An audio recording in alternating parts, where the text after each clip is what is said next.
We're doing the officer.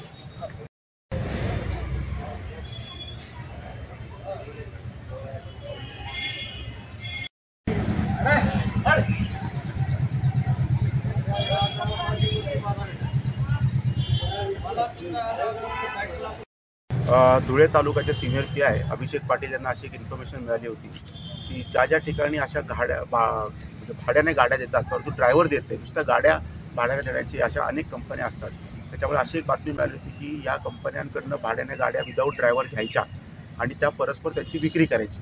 या अनुषंगाने trap लावला असता एकूण 6 आरोपी यांना आपण हैदराबादचे राहणारे आहेत म्हणजे त्यांना अटक केली आहे। त्यांच्याकडनं एकूण 3 वाहनं थार, इनोवा आणि मारुती सुझुकीचे असे 3 वाहनं जप्त केलेली आहे। त्याच्यामध्ये तपासामध्ये आता अजून निष्पन्न होईल की यांनी किती लोकांना या प्रकारे फसवलेलं आहे आणि किती वाहनं यांनी परस्पर विक्री केलेली आहे।